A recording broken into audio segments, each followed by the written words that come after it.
All right. How are y'all? I just want to say wow to this event. And I just want to say to God, thank you for letting us all be here today. And I just want to give an amazing shout out to the Break the Silence movement, your board members, your volunteers, and a special thank you to the young lady who told Marcus her story, and that was the entire catalyst for all of this. So whoever she is, I don't know if she's here or not, but thank you for doing that. We appreciate you. And thank you all for being dutiful and making today exactly what it needs to be. To my family, they're over there, and the people that are here, yes. Thank you for being gap fillers in your own ways. To my husband, who is not here quite yet. With your support, there's next to nothing I cannot overcome and pursue. This has been a great gift to have in this timeline with you. To my children, who are also the reason why he's probably late. Everything I do is for them.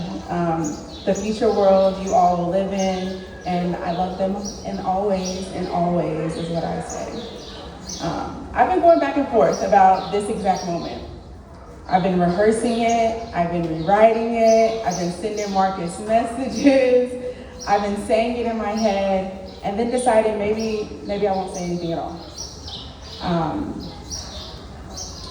I don't really remember how Marcus and I came into each other's orbit, but I have been so grateful to know and be guided by such a gentle, intentional, fearless, selfless, and God-fearing individual.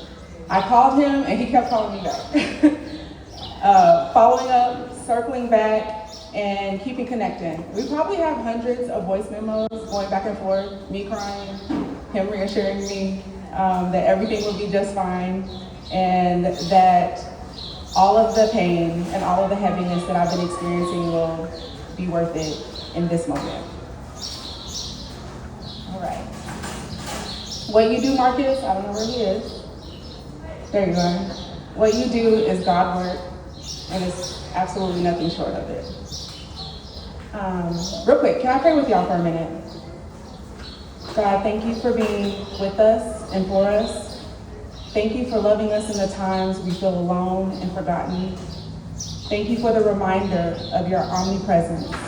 And thank you for the depth of the commitment of your warriors and what they have made to answer the call of the burden, even when they are weary, faint, fatigued, and exhausted by the heaviness of lives and stories that they shepherd. I pray replenishment over them, free refills on faith all the days of their lives, and especially on days like today. We ask that you strengthen my voice if it shakes and hold my stance if it falters. I ask that the focus of this talk is not my story, but the why. Amen. Amen. All right. Now what I'm about to share with y'all is probably the most vulnerable I've ever been in my life, which is saying a lot because I'm sort of a yapper, and I'm sort of an oversharer at times, but this has been something that I've held close to my heart for a really long time. But I also know that sharing is something that's absolutely necessary, and storytelling is imperative because silence is the literal fertilizer for the darkness that consumes and propels perpetrators of sexual assault, child sexual assault. Silence is where it lives, silence is where it grows, silence is what protects it. So today, I'm done being silent, and I hope you never weigh the choice of choosing silence over action after today. I have a question. If the unthinkable happened to a child in your proximity, would you know what to do? Raise your hand if you feel like you would know what to do if a child outcried to you. That's pretty statistically correct. I see that most of you did not raise your hands, and that is statistically correct. About 12% of children who outcry are actually reported. So that number, of the limited numbers of raising your hands is actually really in line with the statistics. So, in those moments when we think that we know what we would do, we imagine that a wealth of clarity will wash over you. that your instincts will navigate you to take action. But in reality, those moments are really overwhelming, and that's just not what actually happens. We leave out so many factors in the moments like these when we are clear-headed and when the threat is not actually being perceived. We can think and we can plan for a clear path forward. But what actually happens is very human and actually very common. It's hesitation, and the data proves that. Less than 12% of child sexual abuse cases are ever reported. And even though I think this crowd is more informed than most, that number really should be higher. The point remains that the overwhelming majority of children are left to carry the burden of being victimized alone. Can you imagine, some of you probably can with real life experience, and some of you probably can't, but can you imagine the breadth of not understanding what has happened to you? Knowing that something isn't right, but also not knowing what to do. It's paralyzing, it's misplaced guilt, it's shame, it's hurt. It's a plethora of complex and contradictory emotions. So I want to be clear that we're not just talking about rare moments. We're talking about a pattern, we're talking about a system, we're talking about a culture of waiting, and ultimately a culture of radical disservice to the children that we love. There was a time in my life when I needed someone not to wait, and they didn't. This is the happy part of my story. My parents sprung into action when they received a call from my school that an incident had been reported by another student about me. They took the reins. This was around 1996, and I know some of us are of a certain age. And timelines are really fuzzy as a kid. Time feels infinite when you're a kid. And that is what this is all about today. But how my parents found out is the cousin by marriage that assaulted me. I was home after school, and he pulled up to our house, and we lived in a little neighborhood not too far from here in Cedar Park. And I was the ultimate professional latchkey kid. I swear I could come home, watch Food Network, whip up some food, and that's what I was doing. But this day, I was laying in my bay window, talking on the phone to my best friend at the time, and gossiping about all the happenings at Cypress Elementary. And I had this clear little house phone, and I was twirling my fingers and around the cord, and I saw him hop out of the car. I immediately stopped talking to my friend, and he was calling my name, and I wasn't responding. I thought I was free of him when he moved out of our house. I thought he would never return, and I thought I would never have to see him again. And yet, there he was in our driveway. And I whispered into the phone, I was like, the one that hurt me is here. My friend, so wise at our age, blurted out, "Get your bike and come to my house." So I dropped the phone, and I almost threw myself down the 2 flights of stairs that we had in our house. And I dashed around our bar and slid across our kitchen floor like I've done a million times on my socks. And I yanked open the garage door, grabbed my bike, and I waited to hear the front door open. And as soon as I heard it close, I hit the garage button and I rode my bike like the Dickens to my friend's house. I cried and I pedaled, fighting flashbacks of the most painful and compromising times of my youth. The memory of every violation flooded my eyes with tears. Indescribable actions made my heart ache. I don't know what his intentions were in returning to his former home that day, but I did know that I could not take the chance of being alone with him anymore. I stayed at my friend's house for a bit, and then we rode our bikes back to my house. And apparently my friend told their mom, and their mom told the school, and the school called my parents. That part of the system actually worked. Everyone did exactly what they were supposed to do. I also needed urgency and protection, action. There was hesitation, there were questions, there was discomfort, there was a lot of ignorance about the subject, but there was also the distraction of my parents' impending divorce. Now that I've been immersed in learning about CSA, advocacy, and the legal parameters of it all, I understand that hesitation is dangerously commonplace, because child sexual abuse is one of the most underreported crimes in our society, because it's inconvenient to confront, because it disrupts our families, it disrupts our communities, it disrupts our comfort. We are forced to consider compromising our familiar relationships with family and close friends, to deviate from them as we know them and reconcile with possibly having to sever ties. And that is the hard thing to think about. And it's even harder to actually do and execute, but it is unequivocally the right thing to do. to choose inconveniencing yourself for the young people in our lives. Being advocated for can change the entire trajectory of one's life. When adults choose the comfort of prioritizing their own conflicts, children absorb the cost. This is a facts over feeling statement, it's not a blame one.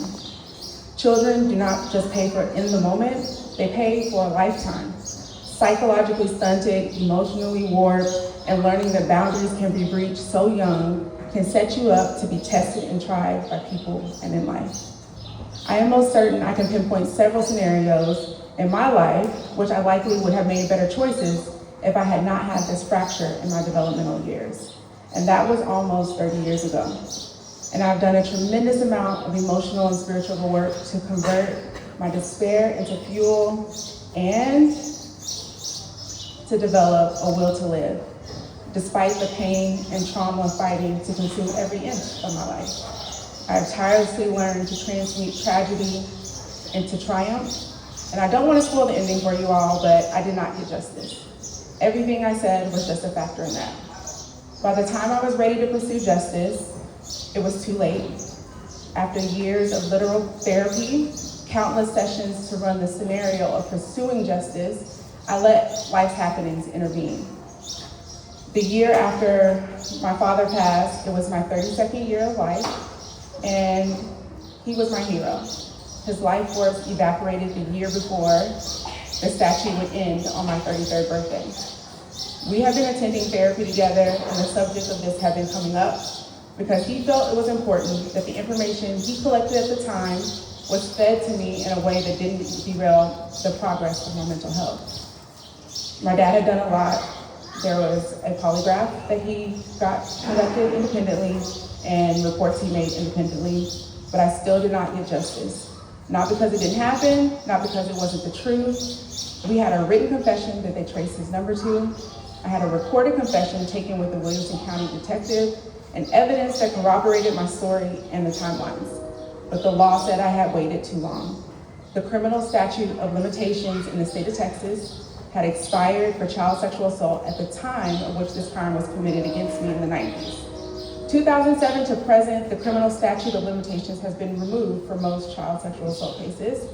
And additionally, in 2019, which is only 7 years ago, by the way, the civil statute was expanded, meaning that more survivors can actually pursue monetary damages until they are 48.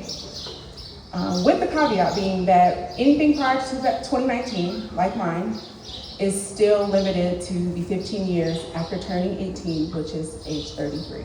And that's exactly what happened to me. A few months after my initial report in October, the detective called me and told me that they would not be prosecuting my case. I was distraught, I was defeated, and I had more questions that he could honestly answer and keep up with. I traced down the prosecutor, I called her office and asked all the why not questions. Her words verbatim were, I would 100,000,000% prosecute if it were not for the time-barred statute of limitations. It is prosecutable otherwise. One of the most painful sentences I've ever heard in my life. I cannot accurately describe how I felt in that moment. And like God knew I needed him, I got a note up on the Ring camera and saw my husband walking in our driveway with flowers in hand. He had no clue that this was happening on that day. He had no clue that I had just got that news. And I sprinted to him and collapsed in his arms. My courage to follow through was too late for him to pay criminally for his crimes. But that said, I am energized and activated to advocate relentlessly for anyone here today. Today, I am the keeper of this contract that I have signed with myself to honor the gift and the calling of advocacy. So, here's my why for standing here today. And this will be the last time this story is ever about me. From this moment forward, it's about every child who is currently living in something they don't have the language to explain. It's about every adult who will one day wake up and realize what happened to them. It's about you and what you will do when the moment finds you, because it might. And I want this story, I want my story to be the battery in your back and the reassurance you need to see that thing through without doubting or backing down. So I'm not just here to tell you what happened, I'm here to make sure you know what to do.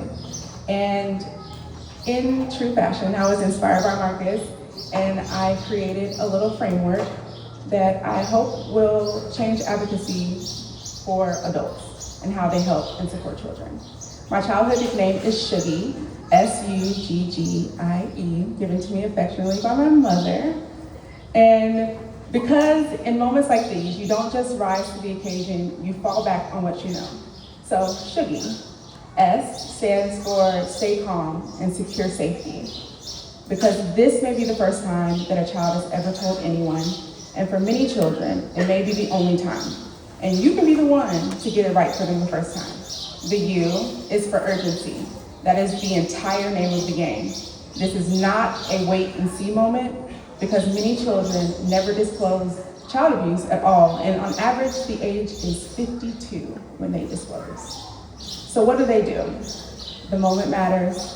You move, you act, you report. You do not let discomfort slow you down. The first G is to go to a trusted advocate. You do not have to navigate this blindly. There are people trained for this. People who understand trauma and know how to protect a child, not just physically, but emotionally.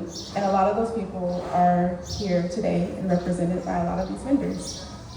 G is to go to law enforcement, because silence protects patterns of abusers, and action interrupts and thwarts their ability to victimize anyone else. Even when the system isn't perfect, the documentation matters, the accountability matters, because as I've told you earlier, statutes do change and they do update. I, which I feel like is the most important one, but not the last one, is to include the child. This is their life experience. This is their trauma, and we have to stop centering ourselves in the pain of our children. No more, I should have known this, how did I miss this? It's not about your guilt. This is about their safety. Because here's the truth you do not say out loud enough. False reports are rare, but it's always a focus when this topic comes up. But dismissed truths and downplayed reactions, they happen every single day. So when a child speaks, you listen to them, you believe them, and you create safety. You give them back control in a moment when something was taken. The E stands for exhale and understand what comes next. There will be a moment when everything slows down, when reality sets in, and I won't lie to you. The system does not always deliver justice the way we hope it does. And as you heard, I know that personally. But your response in the beginning, it's what matters. It protects and it still changes outcome. So in conclusion, if you take nothing else from me talking to you all today, you do not get back time. Time is a resource that is limited and the most curious thing in life to me. The unknown possibilities that time creates, even when time reveals limitation. Time is the only thing that you cannot reclaim as a child, as an adult seeking justice. So when your spirit tells you to act, when your spirit tells you to reach out to a Marcus and tell him your story, you act. Not now, not later, not when it's more convenient, not when you're more sure, but now. Because we are done being more comfortable protecting predators than we are committed to protecting our children. We're done with silence that disguises itself as uncertainty. We are done waiting until it's too late, because justice literally cannot. And neither can you. And I hope that you feel more prepared than you were when you got here to break the silence. I thank you all, and if there are any questions, I'll take them, Marcus. That's all. Thank you so much.